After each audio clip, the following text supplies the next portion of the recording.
Somos hobbyfm.cl, tu pasatiempo favorito.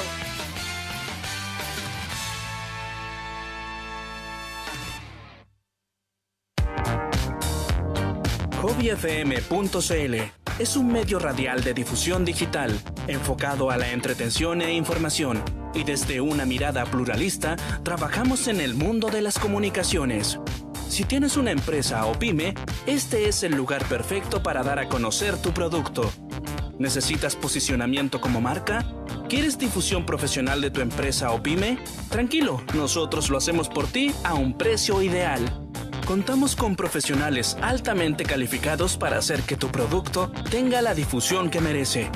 Publicita con nosotros y ten un gran alcance llegando a más personas. Contáctanos en nuestra fanpage hobbyfm.cl o ingresa a nuestro sitio web www.hobbyfm.cl o escríbenos por correo a hola@hobbyfm.cl.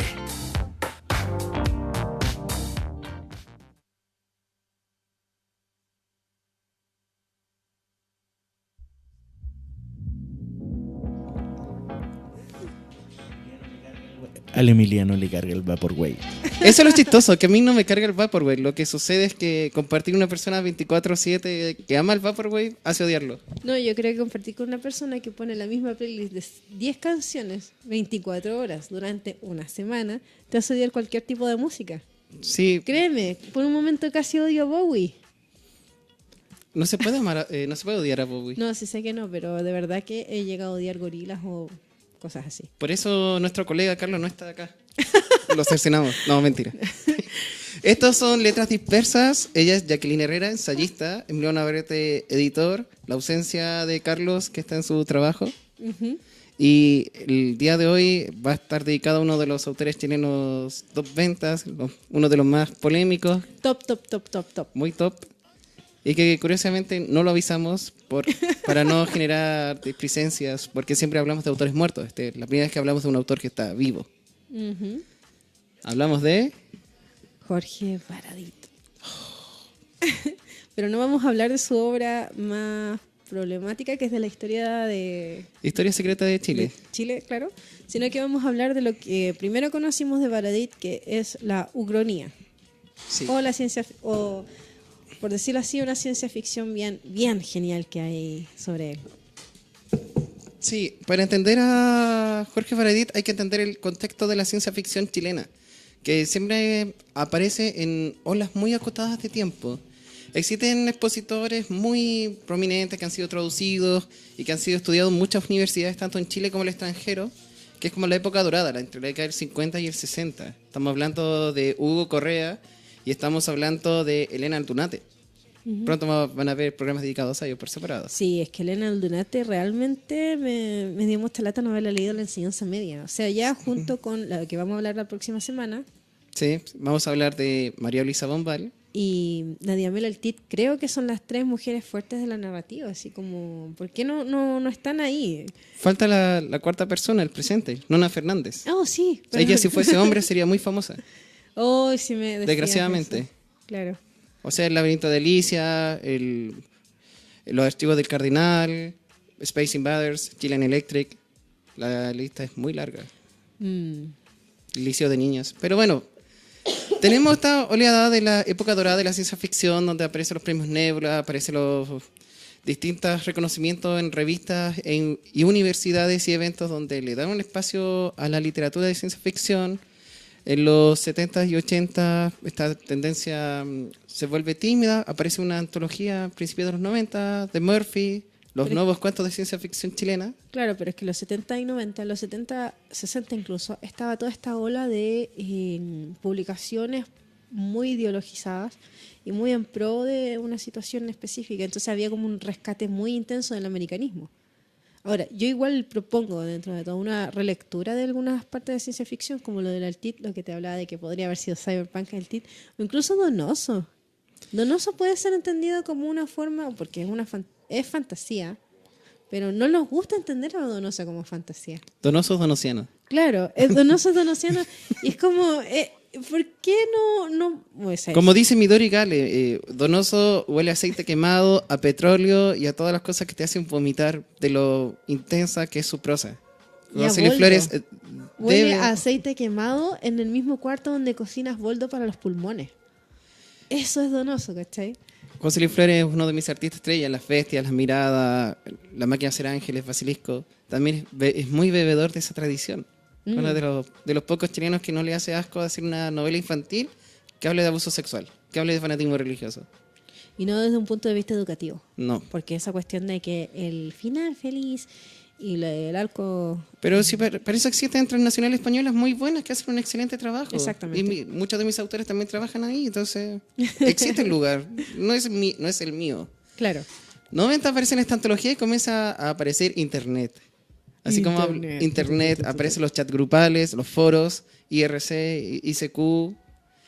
Y comienzan a generarse grupos por afinidades, y entre otros están los fanáticos de ciencia ficción, que entre el año 2001 y 2003 hicieron eventos masivos en la estación Mapocho, como si fuesen una Comic Con, pero concentrado en la literatura de ciencia ficción. Y para ser más atractivo y llamativo, invitaron a autores de cómics, como Juan Vázquez, por ejemplo, que es un elemento constante del cómic contemporáneo. ¿Ficción Chile se llama? Ficción Chile y Ficción 2000. Mm. Y Axon, no sé cuánto también. Es como, aparece con estos tipos de nombres con muchas X. Entonces aparece una nueva camada, Teobaldo Mercado, aparece Miguel Ángel Ferrada, aparece Sergio Alejandro Mira, aparece un grupo de amigos que ya congenian por afinidades de determinados gustos. Y en esos talleres aparece una persona que intenta ser quitada de bulla, que intenta ser discreto.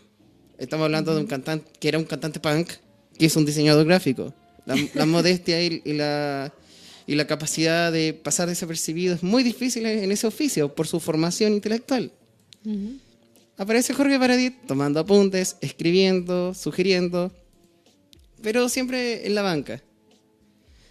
Se lanza un concurso en España, en la Universidad Politécnica de Cataluña, si mal no me equivoco, y lanza un cuento que se llama Trinidad. Gana una mención honrosa y gana un lugar dentro de las dos convocatorias. Y aquí es donde aparecen como estas personas que aparecen en un momento indicado. Esta misma persona que es jurado también es editor de Ediciones B y le llama la atención a Baradit.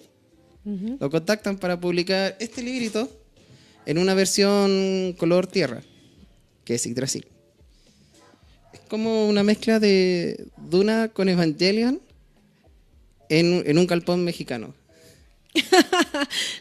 Lo americano está muy presente en esta ciencia ficción, Claro, en vez de pensar en naves. Lo más fantástico de la ciencia ficción de Baradit es que está basada en esta tradición cuasi pictórica, cuasi literata de los años 80, que podemos leer incluso en todos. Es de una potencia tremenda, y él en un simposio de ciencia ficción que fue el año pasado explicaba que donde a él le estalló la cabeza es que estaba sentado en México y de repente ve a este tipo de oficina bien trajeado con un maletín que es el epítome de lo moderno, y le llamó la atención porque estaban en un sitio donde es muy indígena. Sí. Entonces él se puso a pensar sobre cómo tenía cabida el cuerpo indígena en una ropa extranjera, y el alma seguía siendo indígena, se conectaba a internet. ¿Qué sucedía con eso? Y entonces se encuentra que el tipo se detiene frente a un chamán, y el chamán empieza a hacerle como un saumerio. Un saumerio, esa es la palabra. Y a mover ramitas y a recitar cosas y mantras En náhuatl. En náhuatl.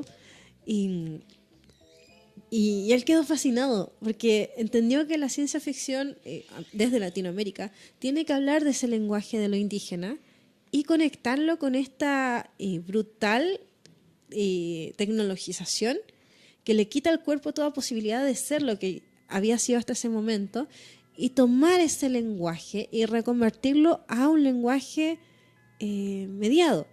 No es el primer libro de ciencia ficción que yo leía de esta forma. Sin embargo, creo que es el que va más al chance. O sea, sí. se toma todas las ganas que tenía de hacerlo y lleva a este libro que es Yggdrasil. Magnífico libro, tienen que leerlo. Sí. Cuenta un poco. No, de hecho, a esta historia le falta el corolario, que este ejecutivo abre los ojos, reza, hace un rezo católico, se persigna y le da unos dólares, unos pesos mexicanos Eso. y se va. Y la vida continúa en el Zócalo mexicano. Claro. En el Zócalo, donde en un lado tú tienes la catedral, por un lado tienes el edificio de gobierno del siglo XIX, el otro lado tienes un edificio corporativo del siglo XX, y todo esto conviviendo con esta... Y ahí tenemos lo que hablábamos de sociedad. este artista del otro día. No sé si podemos citar artistas con marca registrada en el nombre. ¿Por qué? Lepe. Con el travestismo cultural. Expláyate. El travestismo cultural es que como que yo tengo una cultura, pero me quito la ropa y me tengo que poner ropa de otra cultura. Y eso ya es un travestismo cultural. Ah, sí, también Es le teoría llaman del arte. apropiación cultural. Claro, pero ¿por qué hablamos de travestismo? Porque es una cosa de la carne. Del habitar, del cuerpo. Claro, Es la como- arquitectura. Y él viene de un medio visual. Sí. Entonces es... Hay que La arquitectura, el convivir, pensamiento, el saber ver, convenir saber también pensar. el que él quería ser arquitecto. Claro. Y él, como estudiante de colegio Para allá alemán, colegio público que está en Avenida Argentina, cerca del rodoviario, llega a la Casa Central, es entrevistado y el jefe de carrera dice: ¿y usted, señor Baredit, dónde pasó sus últimas vacaciones? ¿Ya? En la casa de mi abuela, en la costa central. ¿Dónde ha viajado usted? A ningún lado. No sé, a Santiago. Es que usted no puede estar acá. Se va a perder. Mejor estudie otra cosa. El clasismo operante en la educación superior, Y estudiar arquitectura aquí sale caro porque no es solamente pagar la colegiatura, sino los materiales. que son y muchísimo dinero. la cultura. O sea, hay una compañera que decía que una vez estaba en la Católica y ¿Sí? había una chica al lado y le dice: qué bonito tu pañuelo. Ay, gracias, me lo compré en París. Y le dice: pero si en calle París hay una cosa donde venden bolsas, la cafetería, ¿dónde venden pañuelos ahí? Y la mujer la mira así: en París, Francia. Sí. Entonces hay... La universidad pasan esas cosas. claro, hay un choque cultural en que uno, primera generación de universitario de una familia, va a tener en comparación a gente que va a la universidad porque es una parte misma de la vida y no es una oportunidad. Entonces, ese choque, el de la arquitectura, igual él lo menciona cuando va a los simposios. Es un choque tremendo de no haber podido estudiar arquitectura y sin embargo tener una arquitectura al pensamiento, una forma muy diferente de ver las cosas que de algún modo se pierde, pero se retoma en el tema del diseño gráfico. Exacto. Hay que comentar también que en esa época, los 70 y 80 en Chile, la infancia era de las cosas que menos importaban. Ni siquiera estábamos inscritos a la Declaración Universal de los Derechos del Niño. Pero de ahí venimos todos los que a mí me pegaron y uno me hizo mal. No, Mi un, papá un correazo no le hace mal a un niño. O no sé. No, yo No, tenía sí, compañeros dale. que eran el maltrato era cosa de todos los días Es que tiene que hacerse hombre. Oh, Eso, esa frase nefasta. Bueno, en esa ausencia, en Japón tuvieron al gobierno japonés influenciado por Estados Unidos diciéndole: inviertan en cosas lindas, cuiden la infancia, cuiden a las mujeres, no sean tan brutales. Y en Chile, ¿qué tenemos? El abandono. Tenemos el criterio de la televisión pública de gente que no sabe hacer televisión. Entonces, ¿qué pasaba? Tú veías My Little Pony, Transformer, y luego aparecía La Gente Cobra. No existe ningún criterio, y ese descriterio formó a muchos pensadores, muchos ilustradores, guionistas. O sea, es cosa de ver a Gabriel Rodríguez cuando en Lock and Key retrata la infancia. Siempre aparece algo macabro, de la nada, y está acoplado a lo tierno y está acoplado al recuerdo de la ternura. No sé. El descriterio del 80 bebe mucho Baradit, su padre. Mira, lo bueno de eso es que pasaron Samurai X y Ranma Medio por televisión nacional, así que Sí, sin ninguna censura. sí, lo logramos. Entonces, en ese descriterio, un padre, una persona que es pobre, mi familia también somos muy pobres. Uno ve un libro, uno ve cultura, uno no dice como si es bueno o malo. Eso, lo moral desaparece, porque solamente está la hagiografía del elemento cultural. Entonces, un niño a los 10 años que empieza a leer a Rimbaud, a Baudelaire, Marqués de Sade, Huidobro, Bombal, le llega todo indiscriminadamente, sin decir que esto es para adultos o para niños. De hecho, yo leí Neruda y Rimbaud muy joven en la vida y es Sí. como...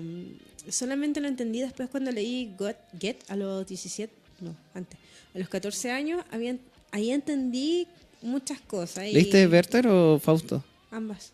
Oh, te compadezco.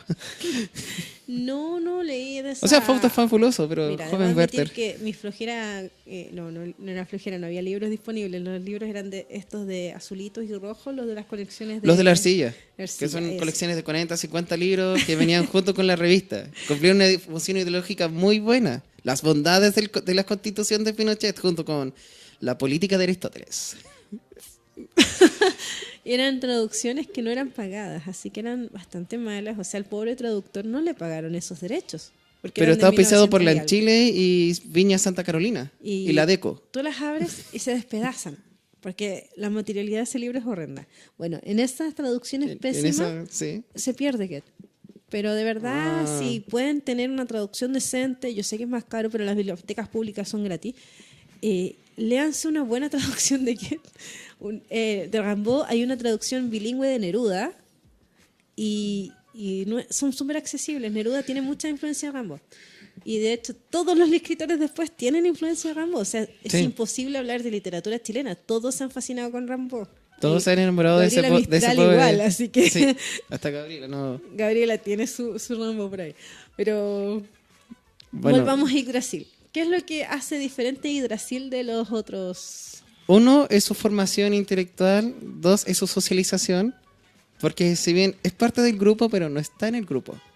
¿Ya? Es un outsider. Entonces, cuando aparece Yggdrasil, todos los escritores contemporáneos comenzaron a, en vez de sentir apoyo, sintieron envidia. Fue como, no, ¿cómo se le ocurre? No, si yo tengo tantas novelas autopublicadas. No, si yo soy el director de tal revista. Es algo muy común esta rencilla en solo dos circuitos, en el cómic y en la literatura fantástica, que de repente no se ve bien el éxito ajeno. Todo en el resto, como en la poesía, en el ensayo, como ya bien, así podemos ver en el programa anterior de Japonistas a Jacqueline siendo entrevistada por la editora de Ediciones Cero. Sí, Pero eso es muy difícil lograrlo en programas de cómic que con mucho esfuerzo varios intelectuales lo hacen, como Dr. Somber, Germán Adriasola. Hacen un esfuerzo mental increíble para lograr esa armonía. es que, claro, en literatura pasaba mucho también. O sea, hay muchas cosas que son...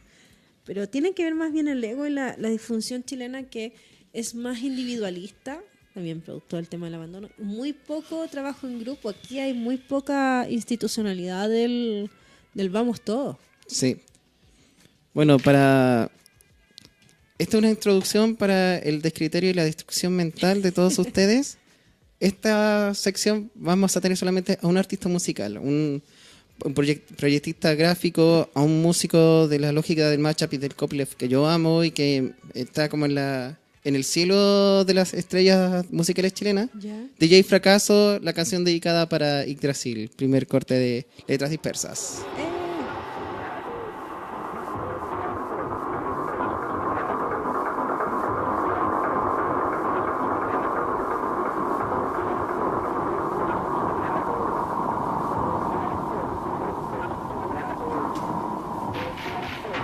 Escúchalo. ¿Puedes entender lo que está procesando?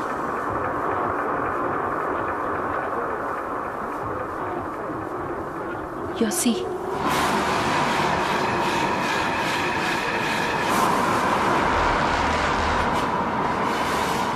Árbol luciferiano.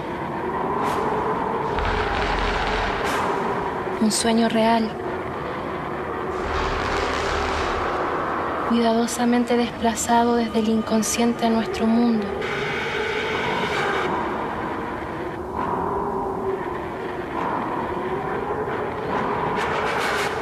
Yggdrasil, esa descripción literal existente en otros planos.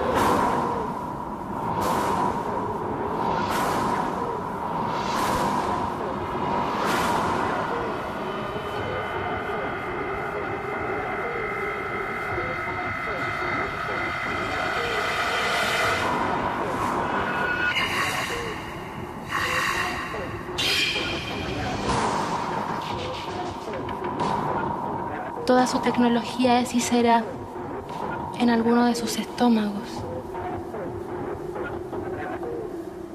El Graal, el Graal, el Graal.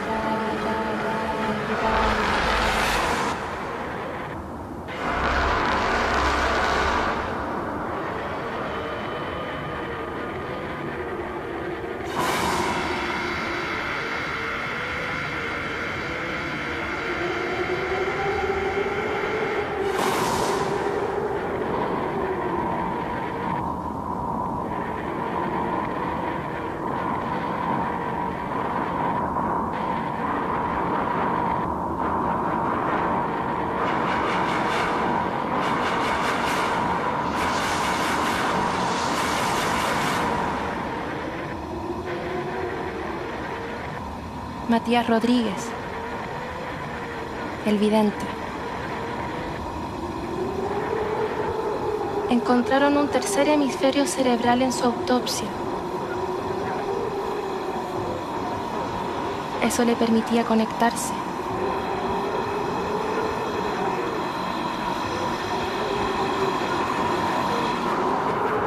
Y ahora está ahí, inserto en el demiurgo, conteniendo su sistema. El Graal.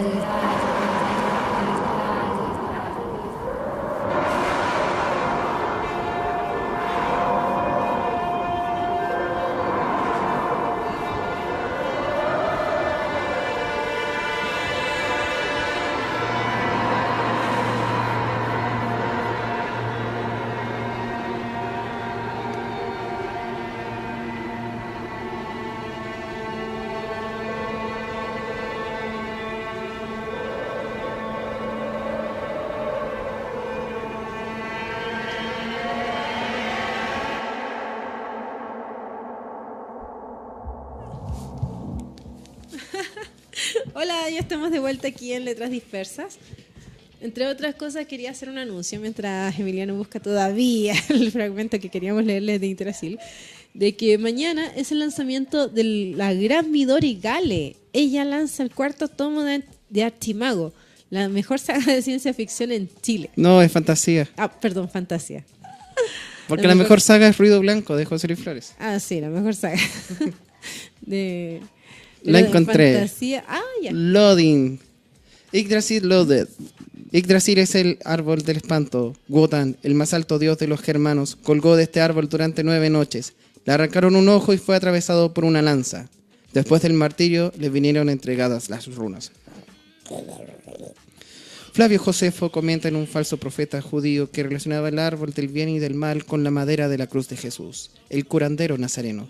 Aventuraba que el fin del mundo había llegado, puesto que se había cerrado el círculo. El traidor esenio, Jesús, no era otro que la serpiente antigua, proclamándose nuevamente equivalente a Jehová, por fin clavada e inmolada en el mismo árbol donde se había gestado su primer triunfo. Fast forward. Un autor del siglo XX relacionó el Yggdrasil con la columna vertebral del hombre y a la serpiente del árbol del bien y del mal con la serpiente Kundalini, que desde su base en el chakra Muladhara trepa hasta la copa en el momento de la iluminación. El yoga Kundalini busca despertar esa energía primordial encarnada en la serpiente para hacerla subir hasta la conciencia. Carl Gustav Jung, a principios del mismo siglo, relaciona a la serpiente con las funciones más básicas del cerebro humano. La serpiente trepa desde el inconsciente colectivo hasta nuestra conciencia. Rudolf Hess es detenido en Inglaterra. Este tipo de daño cerebral cautivó a chilenos, argentinos y españoles. La obra fue publicada en los 3 países. Hubo mucha ambición detrás por parte de la extinta Ediciones B, porque ahora se llama Plan B de Penguin Random House. Y Jorge Baradit migró de Ediciones B a Planeta Janés. Cosas que pasan en el mundo editorial, así como los equipos de fútbol.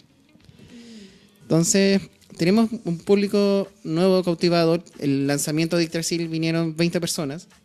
Como típico lanzamiento de un libro independiente, algo modesto, sencillo para los amigos y los no tan amigos. Y yo también quiero estar ahí y me voy a codear con la gente. Por favor, miren esa joya. Esta es de mi biblioteca personal. Además de que Está corregida el autógrafo, cosa que le da más valor. Es la copia 12 de 50 del lanzamiento, timbrado y sellado. Sí, soy un fanático. Por algo Jorge Baradit hizo el logo de mi editorial. Soy un fanático. Así que palabras feas no escucharán, salvo las recitaciones de cosas incorrectas. Bueno. Por favor, tú que eres amante de los mechas. ¿Ya? Tú que escribiste un libro que se llama Taku. Por favor, describe la arquitectura y los olores que hay en Yggdrasil, en esta república Chrysler, con estos sabotajes corporativos. Por favor, yo creo que más de los que viajes de hablar Mariana. de los mechas, tendría que hablar del cyberpunk. Cómo estos mechas tendrían como aterrizaje en el mundo de los mapuches. Pero el mundo de los mapuches es mágico, no en el real. Con esto me refiero al tema, por ejemplo, de las serpientes. ¿Se han fijado que la Virgen del Cerro San Cristóbal acá está así y tiene una serpiente bajo su pie? Eso no es casual. Aquí en América adorábamos a las serpientes. Y nos imponen esta imagen, y esta serpiente que aparece comúnmente en Yggdrasil y el árbol son dos elementos de la magia americana. Disculpa, me fui al arte. No, es tu fuerte, tienes que hablar de lo que tú sabes. Historia del arte. ¿Se han fijado? Es muy famosa esta imagen del supuesto extraterrestre de las pirámides de México, que es esta nube tremenda que nace de la boca de un hombre o se conecta con el ombligo y el hombre está debajo. Bueno, es la representación de la conexión del hombre a través del árbol. Porque acá abajo hay un submundo, ahí arriba es el otro mundo de los dioses. En ambos mundos habitan los dioses, en el nuestro también, pero el nuestro es el mundo humano y que está intermedio. Nosotros, para comunicarnos con el mundo de los dioses, necesitamos un proyector. El proyector en México era el árbol. No es casual entonces que Yggdrasil sea un árbol formado con restos humanos, con ojos, con sistemas nerviosos. Porque hay una representación previa del humano siendo un árbol, siendo este conector. Hay una novela de una española que dice que el idioma... ¿Cómo se llama la cultura de Bolivia? Hay a lo menos 8 culturas. Sí, previo a los incas. Todavía existen. ¿Aymara? Aymara. Ellos, el idioma aymara o el idioma quechua, tenía una particularidad de poder ser adaptado muy fácilmente a los sistemas binarios. En su libro, al menos. Entonces, cada sílaba podía ser significante y cada tenía una representación exclusiva y propia. Por lo tanto, crear un abecedario de eso daba directamente un código de computación. Esto es la fantasía de ella. Por eso te decía, no es el primero que toma esta idea del habla americana como un habla mágica. El mapuche también, incluso en los libros que te mencionaba de Julio Verne, cuando habla de los mapuches, dice que es un idioma único porque en la forma de hablarlo tú tienes múltiples sentidos. Por ejemplo, diciendo es un tipo de 2 corazones, 2 caras y 2 corazones. O sea, para hablar de alguien que... Entonces, mezcla toda esta idea del árbol como en la entidad de lo místico, del Dios presente, y el lenguaje como un lenguaje de codificación de lo actual. Y se pega el salto, por decirlo así, de lo barroco. Por eso lo donosiano está muy presente, pero no se queda ahí, va más allá. Por eso decía que se va al chancho. Sí. No, pero eso también es herencia de la cultura pop que se consumió en los 80 y los 90. Hay mucha caricatura acá adentro. La descripción de los hangares, por ejemplo, me pareció fascinante. Yo creo que jamás en Chile había leído una descripción de un hangar. De un hangar. Sí, con los brazos robóticos, con la grasa saliendo, con los accidentes laborales, con los sindicatos reclamando. Todo es muy latino. Hay sindicatos que se disputan el poder, hay gente que quiere hacer el chanchullo como sea, y no les resulta. Muchas veces nosotros cuando promocionamos Kawaii hablamos del discurso del primer ministro del Japón en el año 2003 en la ONU, cuando dice que ya queremos regresar a nuestro imperialismo, nuestro imperio de las imágenes. Y en Yggdrasil hay una cita del ministro de Canadá hablando de cómo los ministros se van a levantar a la red, todo su conocimiento se van a levantar a la internet y van a estar suspendidos entregando esa información en tiempo real. No sé si tú conoces Lane. No, desgraciadamente. Es una animación japonesa que hizo mucho ruido del tiempo de Evangelion. ¿Ya? La última parte la vimos con subtítulos en inglés y con tercero medio no entendíamos nada.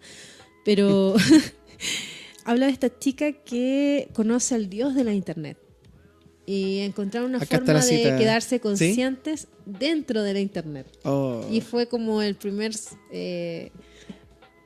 popularización de esta idea de que el internet podía ser más que solo la transmisión de datos, sino que podía tener datos privados viviendo, una AI, que pueden hacer sin intervención humana. Acá está la cita que para mi gusto personal es de una poética increíble que uno tiene que estar muy enamorado para que escribir, recitar o dedicar esto. Arranco. Los perfectos son un número primo siempre. Imaginen todas las implicancias de eso. Frase introducida sorpresivamente en un discurso del ministro de Tecnología y Desarrollo de Canadá, febrero del 2025. Tenemos que estar atentos a que si el ministro de ese país dice esto. Sería muy gracioso que esto ocurriera, como pasó con Akira, donde las Olimpiadas de Tokio van a ser celebradas en la misma fecha que plantean en ese anime. ¡Oh! No me había fijado en ¿No? eso. Es que Japón es la sede principal y que salen puros monitos. Solo faltó Kaneda. Oh. Salió Doraemon, Es salió obvio, Pikachu. ¿por qué no van a poner a Kaneda? Además, es como más vanguardia artística. Aún así, Bueno, ya eso era lo que iba. O sea, dentro del hilo de lo literario y de lo artístico, van a sacar entonces de lo indígena, pero no de cualquier versión de lo indígena, sino de la versión barroca de lo indígena. O sea, de la serpiente que ya está bajo la bota de la Virgen. sí. De ese barroco, de lo ya procesado, del refrito, de lo europeizante que hubo. Sí. Es gracioso también porque las futuras generaciones, no me declaro como de una generación después de... Muchas personas cayeron en Yggdrasil y creían que era una saga de fantasía épica. Por el Yggdrasil, de los nórdicos. Y fue una gran desilusión para ellos encontrarse con una obra cyberpunk. Qué bien para ellos. No, lo peor de todo es que el arte de portada de las primeras versiones, la versión salmón, la versión tierra, la versión gris, no te delataba que era cyberpunk. Por lo menos esto te advierte que es oscuro. Es que el editor de esto, creo La que... editora, Ah, perdón. es una eminencia esta editora, Me parece genial. Andrea Palet. Ah, No cualquier persona es ya. publicado o editado por Andrea Palet. Ya lo creo. Ella es una genio. Saludos. ¿Me está escuchando? No, pero sí sabemos que no se estudian en la Universidad de Oportal, así que nos tienes que portar bien. Ok. No. Entonces, Yggdrasil mezcla este tema de lo indígena y de lo ya procesado y le pone el cyberpunk encima. Como tiene que haberse sentido esta mujer que vino en 1900 del campo a trabajar en Santiago y se encontró con una máquina de coser. Claro, para ustedes puede ser extraño, pero ella no había visto otra máquina que no fuera el tren. Y Sí. tardó una semana en llegar a Santiago. Entonces, esta se toma también en 100 años de soledad, por ejemplo. El realismo mágico nace de la sorpresa latinoamericana de encontrarse en un mundo tan tecnologizado, siendo que ellos todavía viven en aldeas. Y tienen que adaptarse de una generación a otra con tal violencia que pierden incluso el idioma donde ellos nacieron hablando. A eso hablamos, ese es el barroco latinoamericano. Lamentablemente ni siquiera tenemos una palabra propia para esto. Hay mucha literatura de eso. Lo entretenido es que Paradis lo lleva como al punto donde él lo escribió, a las cuestionantes del momento en que lo escribió. Sí, es que este libro me Adelante, gusta mucho. En el vértigo de muchas muertes, algo va quedando en la mente de Mariana. Se siente la gran madre de algo diferente. Se siente la reina de la colmena. Se adivina parte de un gran organismo hecho de otros organismos, danzando coordinadamente como neuronas, generando un pensamiento. Ya casi no sufre por sus heridas, y el Graal irradia conocimiento en forma de calor y ternura, como datos transferidos por osmosis a su organismo. Mariana, se siente confortablemente anulada. Mariana, alguien se acerca y quiere abrazarla. Sí, no, sí, es muy impresionante. Estamos cometiendo un pecado en este programa porque Yggdrasil todavía no está publicado. De hecho, el libro que se viene por Plaza Janés es Yukuma. Así que vayan a sus bibliotecas públicas o vayan a las bibliotecas públicas, a la biblioteca digital, ahí debe estar. Sí, es una maldad que nosotros hacemos. Ahora, Después de Yggdrasil... ¿Vamos a contar de qué Sí. trata Yggdrasil o no? No creo. No, Qué sí, malo. Es que ¿Dispara usted o disparo yo? Adelante usted.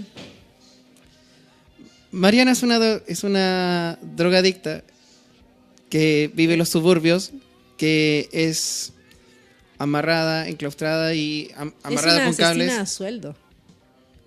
Pucha, Eso. a mí me gusta explicar el origen. Bueno. Pucha. No, cuenta me como quitaste el la narración shock. del villano. No, es que esa parte es horrible. El shock Es- es que Mariana es una asesina que es capturada por una organización como de la inteligencia mexicana para cumplir una misión específica. Sí, siento que los orígenes de Mariana está muy ligada al abandono y a la violencia sexual, por no decir prostitución infantil. Claro, de hecho, va más allá todavía, porque habla de la institucionalización de la venta de las hijas, que es una práctica que incluso en Chile se hace hoy en día, no me vengan con otra. En Argentina igual. Todavía.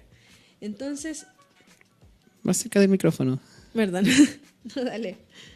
Entonces Mariana la convocan para cumplir esta misión imposible. Nadie puede cumplirla y como ella lo hace, le dan otra misión. Tan simpáticos. Sí. Siempre bajo la amenaza de convertirla en lo mismo que fue su madre biológica. Es decir, una mujer alterada. Alterada, amputada, que solamente sirve como desecho biológico para satisfacer el deseo sexual de gente que no tiene el poder adquisitivo para pagar una prostituta de verdad. Claro, eso era la mamá de ella y por algún extraño error nació. Sí, le tocó ver a su madre, se acostumbró mucho a esconderse. Las imágenes son muy trágicas. Son tremendas, son terribles. Habla de... Siempre hay referencia a lo sexual en Baradit, es casi pornográfico. En las conexiones que se hacen entre humano y computadora no son en la columna vertebral, en la parte de atrás del cerebro, como nos mostraron los norteamericanos en los 80, perdón. Son a través de los genitales, porque son las terminales nerviosas más grandes que tenemos en el cuerpo. Y las más sensibles. Tiene lógica eso bajo un punto de vista funcional. Sí. Y casi todas las conexiones, no solamente en Yggdrasil, también en 5 o en Chile o no sé si en la otra. En todas. Tiene En todas. Incluso las inéditas, las que no salieron a la luz, en todas. No sé si en Yukuma. Bueno, Policía del Karma también tiene un poco de eso de... Un poco, por favor, muestra los dibujos. Bueno. Policía del Karma, 4 años después, gana casi todos los premios del Festival Internacional de Cómic. Fue la primera persona en decir, hagamos una pelea limpia, yo voy a competir porque quiero ganar. Gana mejor portada, mejor dibujante, mejor portada, mejor guión, mejor cómic. Primero, Sí. miren el dibujo, el primero con el que nos topamos. Es lo que les decía. No es casual que nuestra Virgen sea una espada que esté anclada en el cráneo de Tentenbilú en estas tierras santiaguinas. Todo monumento es una espada que busca anclarse en la tierra. Esta estética dieselpunk es increíble y claramente ahí aparece una terminal nerviosa y está conectada a la red a través de sus genitales. Esos son los nepaleses. Aún no escucho la embajada de Nepal quejándose. Algún momento lo harán. Ojalá que no.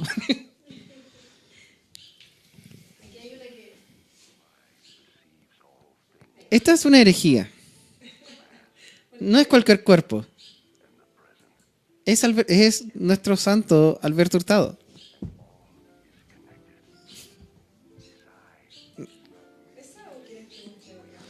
Sí, podríamos mostrar todo el cómic. En total está fuera de circulación. Ediciones B lo mató muy rápido, lo tiró a liquidación en un momento muy absurdo porque acababa de ganar el Premio Nacional de Literatura por Yúscuma.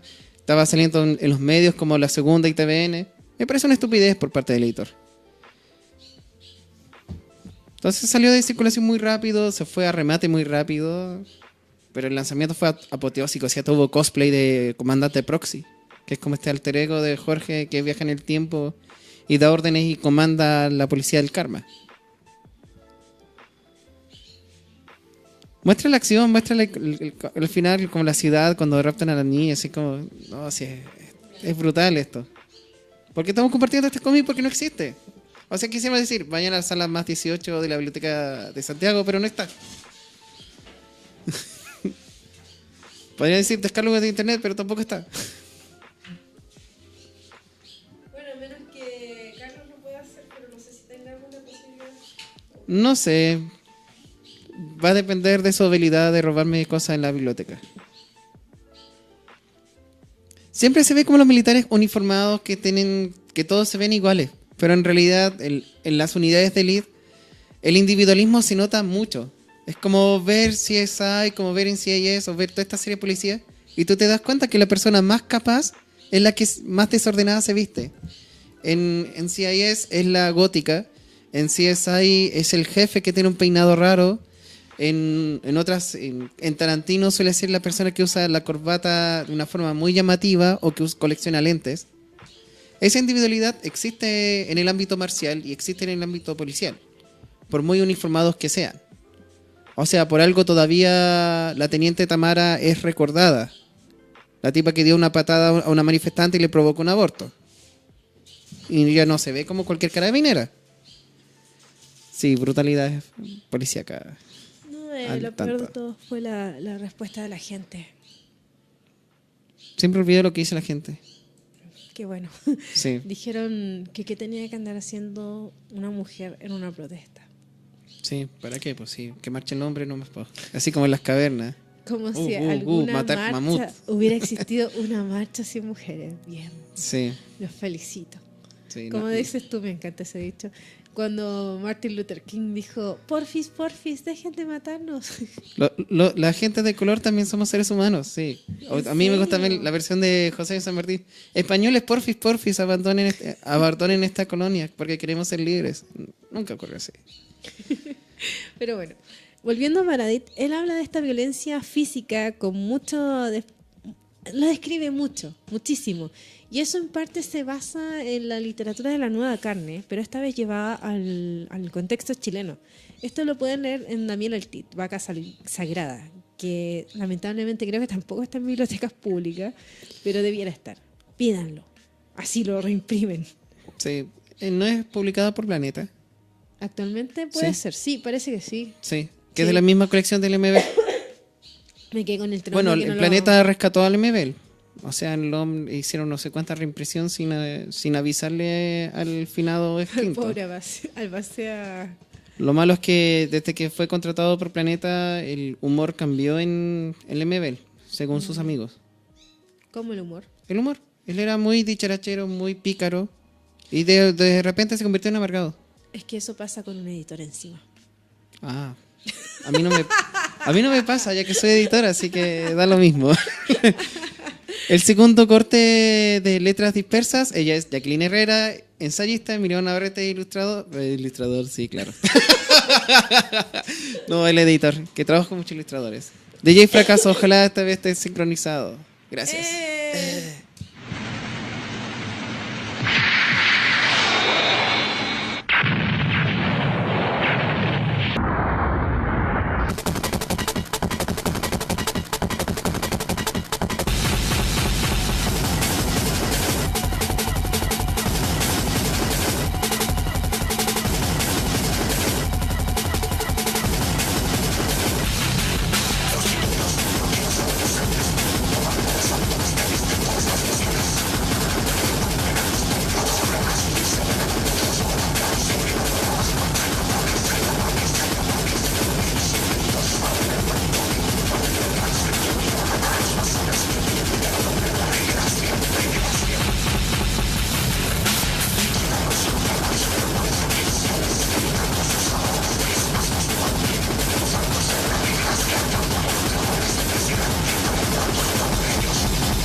Ya estamos de vuelta. Estas escenas de ultraviolencia son proporcionadas por DJ Fracaso. Búsquenlo en SoundCloud, búsquenlo en YouTube, búsquenlo en Facebook como Juan Chaparro, DJ Fracaso. Es un genio. Hay gringos que les pagan mucho dinero para proyectar sus imágenes en los recitales de Lollapalooza. Él es un genio humilde que es capaz de ir al Bar 1, que es capaz de ir a la Casa de los 10 o es capaz de ir al Cerro Recreo a mostrar su arte por un aporte voluntario. Él es un genio. Y curiosamente está todo esto inmerso en este circuito, porque si bien hablamos de que en los principios de los 2000 había un grupo de escritores que siempre habían escrito fanzines o fanfics, aparece el Trauma, Yggdrasil, y luego aparece una idea muy rebuscada del año 2009, 2008, que es 5, una ucronía donde Pinochet detiene el golpe de Estado. Y eso es lo que íbamos a comentar ahora. Si bien Yggdrasil es lo latinoamericano y lo barroco, 5 es lo cyberpunk basado en la historia de Chile. Y empieza a ser la ucronía, que se llama. Sí, ucronía también conocida como historia alterna, que es que hubiese pasado, sí. Así de simple. El más conocido en Chile es 1879. No, Sí. 1899 de Francisco Ortega con Nelson Daniel, un dibujante que trabaja para IDW, las Tortugas Ninjas. Muy bacán. Claro, ¿qué hubiera pasado si en la cordillera de la Araucanía, combinado con Argentina, hubieran encontrado un metal especial? Pero en este caso 5 se basa en eso, en que Pinochet sufre un accidente camino a tomar el bastión de general en jefe del ejército, y ese es el Sí. cargo, y en ese momento muere Lucía junto a sus niños, y eso cambia a Pinochet, y él toma la decisión de detener el golpe, Sí. y produce todo un descalabro cósmico, y se empieza a generar 5, que es esta maquinaria que habitaría debajo de la moneda, que era un proyecto real. O sea, existe en papel. Existe el papel, existe el protocolo, existió la oficina, existieron las redes, existió el uso de 5 para otros fines que no era de comunicación instantánea entre las empresas y el Estado. Es como la telefonía que hubo en Francia previo al Internet. Esa Sí. es la línea que se quiso hacer. Es una cosa bien especial, porque esto nace con el miedo a las bombas nucleares. Entonces tiene mucho que ver. Más que steampunk, tiene un nombre eso. Sí, el Policía de Calma es Dieselpunk. Es que el 5 está más ligado a lo que es la ucronía. Claro. Porque tiene elementos de cyberpunk, tiene elementos de relato policial, pero no se casa con ninguno de ellos. Claro, y mucho con lo que es la prehistoria de la computación. Sí. Entonces 5 es esta máquina gigante que habita bajo la moneda y que funciona gracias a que muchos niños huérfanos teclean una y otra vez los datos. Entonces tú, estando en cualquier lugar de Chile, tomas un teléfono, pides un taxi y a los 5 minutos hay alguien que tiene un taxi afuera, cual Uber, conectado a tu puerta. Por favor, quiero que coloque estos fotogramas que en su mayoría son diseñados por Carlos Elefi o Jorge Baradit, que aparecen en las páginas centrales. Habla de una tradición del diseño y una formación intelectual que sí existió y sí pasó en Chile. Está Stafford Beer, el principal teórico de la cibernética. Está G. Bonacepe, que es un diseñador industrial italiano vanguardista de los 70s. Rescata la iconografía propia de Chile de los 70 de las estaciones de metro. Muchos de los profesores y personajes secundarios que aparecen en ese libro hicieron o hacen clases de diseño gráfico y diseño industrial en Chile. Son personas que tuvieron responsabilidad que, al igual que en la construcción del UNCTAD, querían generar esta épica tecnológica en Chile. La UNCTAD, por si acaso, es el edificio que hoy día conocemos como el GAM, que fue construido en 3 meses. Tiene una cantidad tremenda de arte, de diseño y de inteligencia de la arquitectura. A eso nos referimos con 5, a los milagros, a los Sputnik, a los saltos adelante. Sí, estos son... se sabe que el tiempo es poco. Es como la lógica de una editorial independiente. A todo esto, como nadie en la radio me lo ha notificado, pero Biblioteca Chilena va a San Diego Comic Con. Somos expositores, junto con la gente bacán como Liniers o como Scott McCloud. Bueno, Biblioteca Chilena también va a estar ahí. Estamos hablando de que son cosas que con pocos recursos se hace mucho. Bajo una lógica ingenieril, la sinergia sublime donde 2 más 2 es 6 y no 5. Claro, pero es una ingeniería ideologizada. Exacto. Es es pasearte por el centro de Santiago conociendo la historia de cada edificio. Es recorrer la historia, es impresionante. Y me encanta eso de este libro en específico, donde mata muchas cosas, avanza rápido y se propone también el tema de mezclar lo cibernético y lo indígena, lo mágico de lo indígena.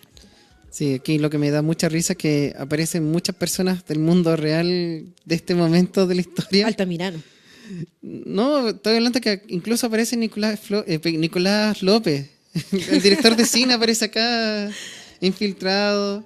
Hubo un concurso para que la gente fuera un personaje secundario, terciario. Y luego es donde aparece este libro.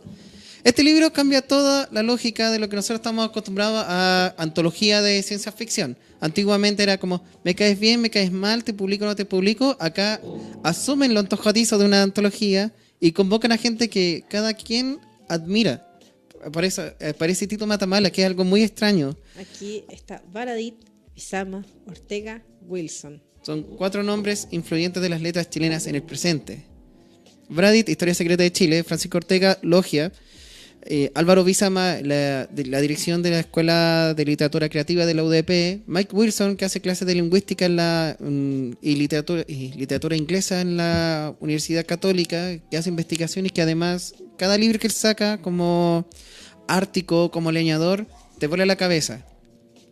Además podemos decir que su obra más relajada es Zombie, que el Planeta Lector lo tiró como literatura infanto-juvenil. Lo entretenido es que no es una antología como esas antologías horrendas que sale el nombre del autor, el nombre del cuento y una historia de 3 páginas. Aquí no. Aquí es realmente una historia hecha en 4 manos. Sí. En realidad son 26. Hay muchos artistas invitados y mucha gente invitada, como ese niño de ahí, un niño rancagüino. Hay que mostrar eso. No sé si reconocen a ese niño. Difícil, muchos kilos, muchos años. No, y la biografía que me... Carlos Lefy nuevamente, a mí me gusta Vulture Sapiens. Por favor, coloca Vulture Sapiens. Sí, le está la Pincoya, está el Camagüeto. Pero es que Vulture Sapiens la lleva un feto de condorito. Creado por el gobierno de Pedro Aguirre Cerda, para tener trabajadores de baja calificación haciendo trabajo bruto y nosotros nos dediquemos a pensar. No, esta es una antología bestial. La idea es que sea una pesadilla, que te dé pesadillas. Es magnífico, es fantástico. Uno de los mejores libros que he leído realmente. Si lo ven en alguna biblioteca o adquiéranlo, cómprenlo. Por favor. No creo que vuelva a aparecer esta antología. No creo, porque reunir tantas voluntades diciendo sí, autoriza que impriman tantos libros, un poco tedioso, difícil. Lo digo desde la gestión editorial. Aparece esta idea, aparece el Freak Power que aparece en un artículo de las últimas noticias donde citó a Baradit, Bizama, Ortega y Wilson como los 9 referentes de la ñoñería en Chile. Estamos hablando de que mucha gente recelosa decía, pero ¿por qué ellos? Si no son de los nuestros. Porque claro, porque el camino se lo forja uno. Si no te van a dar, no te van a dar medallitas Pokémon por cada gimnasio. Tú tienes que saber ser profesional, ser educado con tus editores, con tus contactos, no hablar mal de los otros autores, porque si no eso se pasa la voz muy rápido. Muy rápido. Y la inteligencia en las industrias creativas vuela. Es más rápido que el internet de BTR. Bueno, sale como el ranking como el internet más rápido. Hasta aquí llegamos esta semana.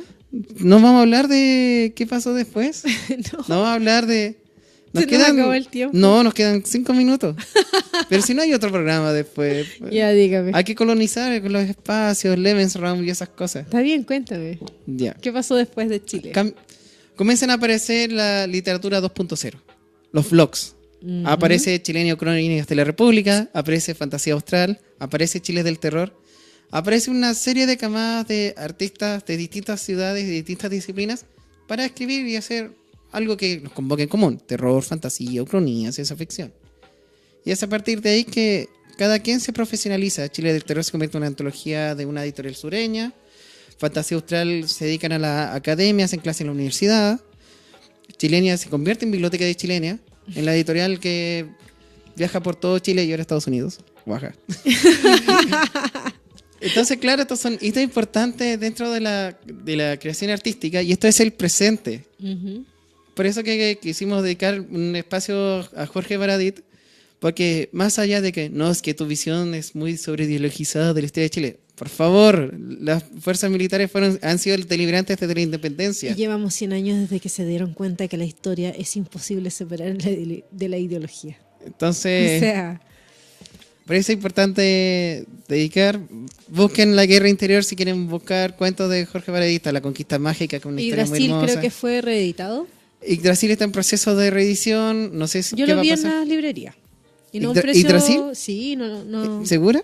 ¿Segura que Yggdrasil y no Yukuma? Porque Yukuma, bueno, nos quedan 3 minutos. Yukuma es un pie forzado que le da el diario La Segunda, un diario de ultraderecha. A Jorge Baradit dice como, escribe lo que quieras, porque tú escribes ciencia ficción, entonces tiene que ser para niños. Y Jorge dice, ya, Pero ese- bueno, Oh, ya, señor. bueno, pero necesito libertad creativa y que me firmen que dice que yo puedo escribir lo que yo quiera. Sí, Nótese, por aquí en supuesto. Chile hay dos pecados. Uno, que los editores creen que ciencia ficción es para niños. Cuando, Cuando no lo es. bueno, Lo gracias siento. a eso igual han publicado algunas cosas brígidas, Sí. como el papelucho de... Adiós, planeta. Sí. Sí. Pero bueno, Lo que pasa es que cada jueves aparece una nota de doble página dibujada por Martín Cáceres y escrita por Baradit en tiempo real, con las fechas y horas que corresponden a la publicación del diario. Atentados, cenetas, una ucronía escrita en presente. Oh. Y todo eso fue todas las semanas. En el tercer número del diario hicieron desaparecer todos los logos de la segunda en el escrito de Jorge Baradit. oh, En el séptimo ya estaba recibiendo quejas del director de por qué escribes algo tan izquierdoso. Se publican 24 números que después se transforman en Yukuma, la primera novela que aborda el tema de qué pasa con los hijos de los torturadores. Cuando te enteras que el abuelo que tú amabas el papá. era un ceneta. O el papá. papá. ¿Qué pasa? Es un trauma que todavía se está viviendo que aún no sabemos congeniar. En cómo la delación y el sapeo era parte de cada familia. Como una vil Unión Soviética, versión chilena con Brandy Como y que gente te de dabas Pepito cuenta TV. que tu cuñado sabía que tú andabas repartiendo Panfletos. panfletos. Estamos hablando de eso. Lo eleva Jorge Baradit como un autor intelectual, gana el Premio Nacional de Literatura, gana el Premio Municipal de Santiago. Ya no es una cosa inocente para niños. Y fue gracias a esto. Es un largo camino. Y ahora el éxito que está teniendo con Historia Secreta de Chile, yo les puedo decir, busquen el podcast Desde el Fin del Mundo. Que sale con Francisco Ortega, son muy chistosos, la música es muy buena, la música la hacen entre varios amigos. Y hay un cruzas de cables de Three Inch Nails y David Bowie, pasando por Manuel Rodríguez y terminando en 5. Busquen ese podcast, por favor, es una joya. Y así, Jacqueline Herrera, ensayista, Emiliano Navarrete, editor, la ausencia de Carlos Bazara, que está trabajando muy bien, cumpliendo su rol de género. ¡Ah, qué mal! No. No, Machimaro, tío Control en los controles. Y la próxima semana, María Luisa Bombal. María Luisa Monval, para que los niños puedan no leer el libro y escucharnos a nosotros y responder todas las No, una preguntas. relectura horrenda. Sí. Vamos a mostrarles cómo tenían que haberlo leído. Sí. Ya, nos vemos la próxima Chau. semana. Chao. Sigan a Hobby FM, bla, bla, bla. Lanzamiento Archimago.